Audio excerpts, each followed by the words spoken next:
In the early times that we were promoting Taal, all we thought is that we would just have to promote the historical value of the town, as it is something like the birthplace of many prominent heroes. But more than that, you need to discover extensively the cultural treasures of the town. Lagi kong sinasabi sa bawat bisita ay kulang ang iyong oras. There's always something like when you decide to go to Taal, you need to find so much or long hours of discovering every house in Taal. Bawat ikot mo, para bagang dinadala ka sa unang panahon at sinasabi sa iyo'y ganito kami noon. Pero nakakatuwa naman na as shared to us by the old folks, no? In those times, even if a family is rich, no, lifestyle is so simple. And it's something like, as you just have to depend on the normal income that comes from the farm, that comes from the other businesses, there's always the saying that there is always time to rest. Unlike now.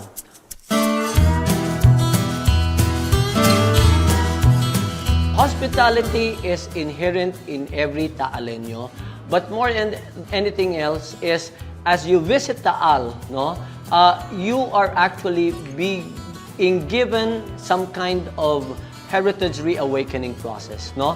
That you need to appreciate the past, and without the past, this present time will not bring you to the future. Marami tayong gerang pinagdaanan. Bakit ang Taal ay lumabas na para bagang naswertihan at hindi tinamaan ng mga bombang ipinatak o itinapon sa kung saan-saang lugar? One of the things that can probably explain is most Taaleños are just as hospitable, no? We don't treat enemies as just enemies, no? In some manner that we were told our ancestors were as gracious and as hospitable, wherein anyone who may just have to be in the town or in the old Taal, they can be entertained properly. Inevitably, just the same that Taal is compared to this north attraction, which is vegan. Well, we are happy. In fact, we admit that it somehow promotes Taal just the same. However, Taal and vegan can be different in a way that vegan is something like just a one long row of all these heritage structures. But in Taal, it's something like the whole place, wherein every corner, every street would have different attractions, different houses of varying architectural structures, architectural characters. So, as we say, Taal is not just on a one-day trip, no? Taal is something like you need to discover more than just one or two attractions, the old houses, but Taal is just discovering every corner of the whole town. Kung mapapansin mo ang mga bahay dito, there is always like the character of openness, no? Aside from it's all well ventilated, no? High ceiling, but wari bagay ang lalaki ng pinto, ha? Ang lalaki ng pinto, well, proportionately to the size of the house. However, kasabihan ng mga matatanda at biro ng mga ibang matatanda ay kaya ako pinalaki ang aking pinto ay gusto ko'y laging maraming bisita at lagi kong sasabihin sa kanila, abay, pasok kayo sa aking bahay.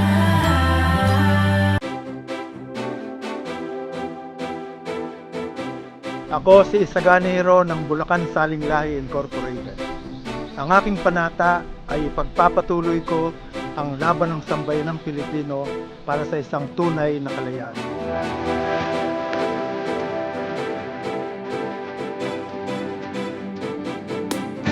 Your coconut is very laborious, nakakapagod. Thinking is a tiring activity. Nakakapagod. That's why if you are solving problems, papagod kayo. And many people don't like to solve problems. They want to become problems themselves. Okay. Now, let us go into actual activity on the table. Anong pinakamasarap na reward of being a teacher? To say that the life of that particular person improves. Kung dati ay mahina ang tingin niya sa sarili, tapos naging maganda ngayon ang tingin niya sa sarili, that is an accomplishment for me. That's why I keep on saying, disown your helplessness, disown your weaknesses. Pag nangyari yan, malaking bagay sa buhay ng isang tao. Kay teacher siya o kay ordinaryong worker, gano'n. So, the reward I think for a teacher is to see people improving themselves, people helping themselves. And I keep on saying, the best help a person can have is always self-help. Many years ago, no, sama na natin yung mga Spaniard time, no, na talagang ang Pilipino, tinaguro yung indio, di ba, laborer, mga aliping sa gigilid. Talagang hindi na tayo nakawala ron eh. And kasama ako ng gobyerno, kasama ako ng mga maliliit, kasama ako ng mga kaklasiko, yan, sila attorney, and some of my peers and colleagues, no. Gusto ko maikwento ko, mai-share ko through my small means, no, na pwede naman bumandera ang Pilipinas sa ganung kalakaran and labanan. Pero hindi yun na nakikita ko eh. It's about time to put up a school that will duplicate or multiply, has a multiplying factor na paramihin ko yung mga ganitong nag-iisip na like Inventor Banataw and the rest, no, na sabay-sabay tayong mag-create ng produkto na tatawagin natin itong product revolution. Dahil nga po sa, alam naman po natin yung importance ng papel sa everyday lives po natin, nag-isip po kami na ano po ba yung mga pwedeng gamiting material sa paggawa ng papers. So naghanap po kami, yung research po namin is about finding an alternative source for making papers po. So yung research po namin, dinala po kami sa mga peanut shells po, kung saan nalaman po namin na yung peanut shells po, meron po siyang cellulose pulp na pinaka-material po sa paggawa ng papel. So, yung materials lang po na ginamit namin is ito pong pinakamahalaga po sa lahat is yung discarded peanut shells po, yung mga pinagkainan po nating mani habang nanonood ng TV ay pwede po pala makakagawa ng isang papel. And at the same time po, para maging eco-friendly po talaga tong invention na to, gumamit po kami ng okra as alternative po na pampadikit dun sa cellulose pulp po no, na galing po dito sa peanut po. Okay. Yung bulaklak ng Bougainvillea. So yung kinalabasan po is yung ito po. Ito po yung original niya pong kulay. Tapos ayan po siya from Bougainvillea po. Mula lang siya sa dye na gawa sa bulaklak po. Naging red po.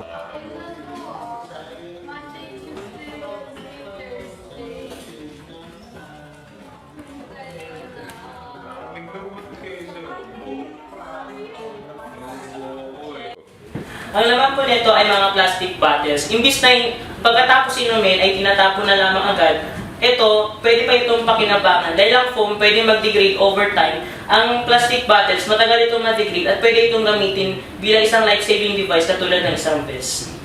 Paano nyo nalagay yan? So, una ay, dito makikita nyo may part dito na nakatahe.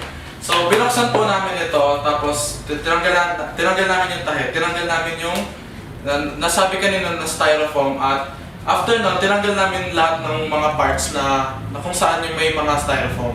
After po nun ay nakolekta po kami ng mga bottles at saka po namin siya pinasok at tinahi po ulit. Makulay ang hinaharap ng mga batang ito. malaking bagay ang exposure nila.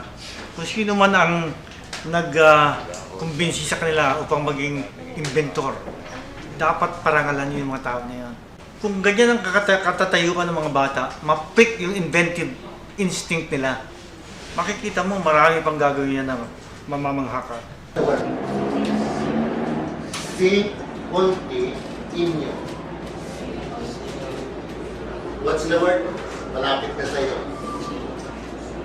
Si Conti Inyo. What is the word? Continue, right? Correct. Continue.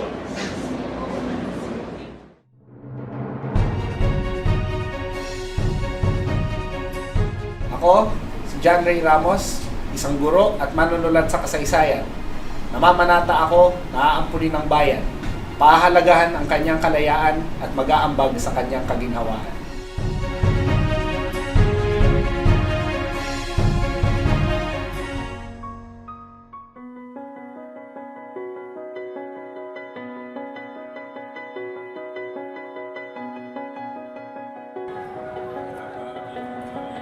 Sino sa inyo unang naging deboto ng Nazareno? Ako po. Magkano katagal ka ng deboto ng Nazareno? Matagal po. Siguro 16 years old ako. Nagsisimba na po talaga ako dito yearly. Anong nagdala sa iyo sa devotion? Paano kang natala sa pagiging deboto? Kasi parang one time may nagsama sa akin dito na sabi nga daw yung mga wish matutupad, ganon. Tapos yun nga, nag-wish ako na parang hindi siya material na bagay. Tapos nangyari siya. Kaya parang naging devoted na ako na yearly. Na nag-promise ako na kapag nangyari yung hiling ko na yun, lagi na akong babalik taon-taon. Yung pagkakaroon ng boyfriend, kasama sa mga ipinalalangin mo? Kasama na din. Pagkatapos na ibigay sa'yo, nagsisisi ka ba? Hindi naman. Ikaw naman, dahil sa kanyang devotion, saka ka nakatakot mo rito.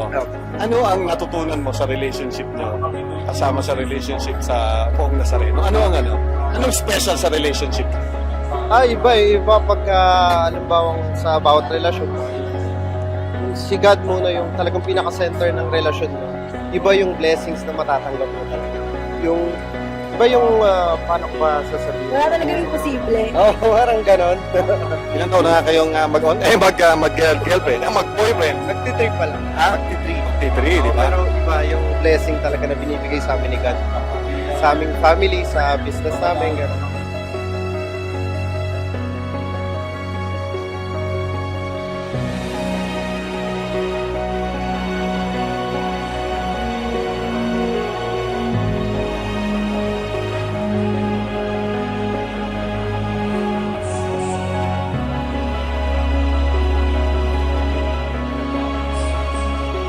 Maganda kasing yung meron kang pananampalataya sa kanya, natupad, ibinigay sa'yo. Hindi naman porke na sabi sa'yo na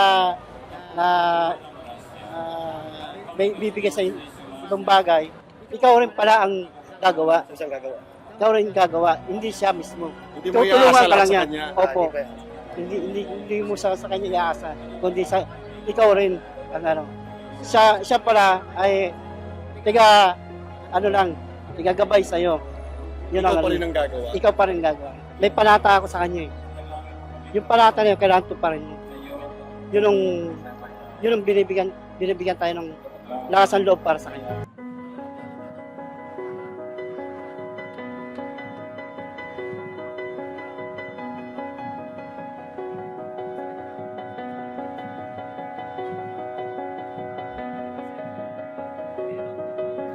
Bakit yung iba kung ano-anong nilalagay sa katawan bilang buta, bilang tato, bilang tutut pa tawag nila? Tututan na parang kaya.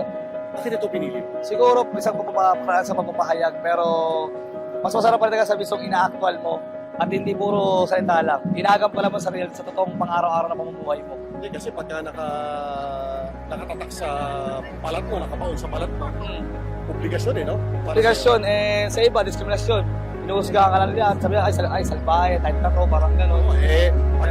Siguro yung mga bata dito, hindi lalapit sa iyo. Yung mga iba, akalain galing ka sa loob. Pero anong tunay na nasa sa loob mo, yung sa loobin mo. Ano tunay na? Salubin ko. Lagi magpasalamat sa Diyos. Lagi makalingon sa lahat ng biyaya binibigay niya. At sana kahit paano, kahit paunti-unti, matupad yung bawat hinihiling ko. Ano yung isa sa pinakamahalaga, pinakamalaking hiling? For me, maging maging mas maging mabuting tao lang. Lang din. Meron pala kayong role na ginagamparan dito, di ba? Sabi nga nila, ang isang tao, hindi mo masusukat, hindi mo siya makikita puto niya pagkatao sa kanyang anyong panlabas. Ano to siya? Paalala mo sa sarili mo na ito dapat sa buhay mo. Yeah, remarkable, tsaka laging baon.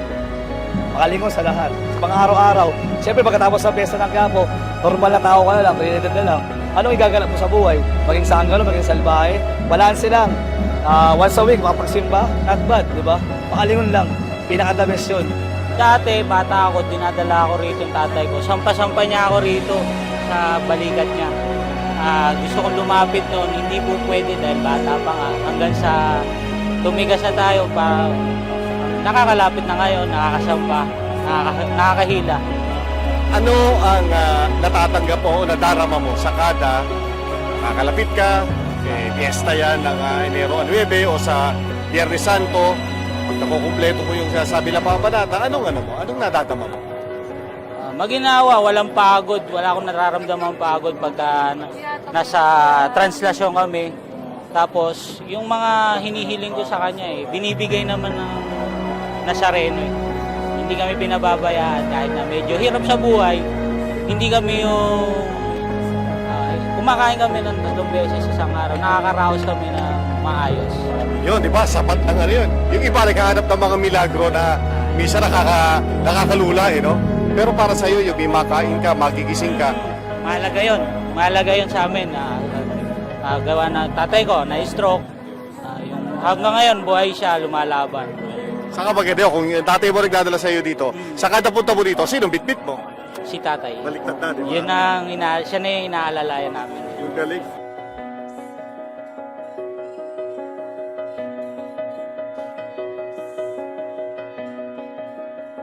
Amen. Talagang amen. Amen makalagay. Bakit Army ng ano? Bakit yun ang naging pangalan nyo? Ayun ang binasag sa akin ng father ng malita ko na naging ko. Paano nyo ipapaliwanag ang debosyon nyo sa Poong Nazareno? Ang debosyon ko sa akin mahal na Poong Jesus Nazareno nag-start ako ng 2011. No, nung ko, ika nga ay nung sakitin ng anak ko. Noon, inalakad ko ng balho dito, nagdebosyon ako na para sa Nazareno, nagano ako ng mga panubena, ganyan. Hanggang sa gumaling yung anak ko, naging mamamasan ako ng ilang taon, hanggang sa ngayon, nakapag-abroad ako, nakapunta ako sa sa lugar niya, sa Jerusalem. Doon, itinapat ko yung sarili ko hanggang sa nagpagawa na ako ng sarili kong replika. Gaano kahalaga na ang inyong nasimulan, yung panata nyo, yung debosyon nyo, ipinapasa ng mga magulang sa mga susunod na henerasyon? Gaano kahalaga yun? Malaki. Mas mahalaga pa sa buhay ko. Binibigay ko sa kanila. Kasi sa amin, hindi ko ini-interest yung yaman, pinansyal, Ang sa akin, yung lang ika nga na maganda ang pamumuhay, maganda rin yung ika nga yung katayuan ng health ng mga anak ko. Sa mga tinuro ng misis ko dito rin. Tatay mo, tungkol sa Nazareno, tungkol sa Poon, anong pinakamahalaga na natutunan? Maraming bagay po. Tulad po ng paglilingkod, saka kumbaga kahit anong problema, huwag bibitaw sa kanya. What brings you here? Because in the beginning of the 80s, I was living here in Manila. I was living in Makati. I was photographer here. Oh, you spent a lot of time. Yeah, and so you had experience with the Black Nazarene before? No, to be honest, no. This is first time. First time? Yeah, and we really enjoy it. And what was the first time? What's the experience like? First time being here? Man, it's amazing. It's we went near Rizal Park. We saw people there, and it's incredible. It's unexplainable to a point. Yes. The people, how long they can stand there and wait with little children. They have a lot of faith, I think. Well, these people there, what they call in French, ils ont la foi. This is in French. They have the faith. That's right. The faith. Yeah. And I appreciate this because it's if you believe in God, you're lucky. So I'm happy for them. That's what we like the Filipino people.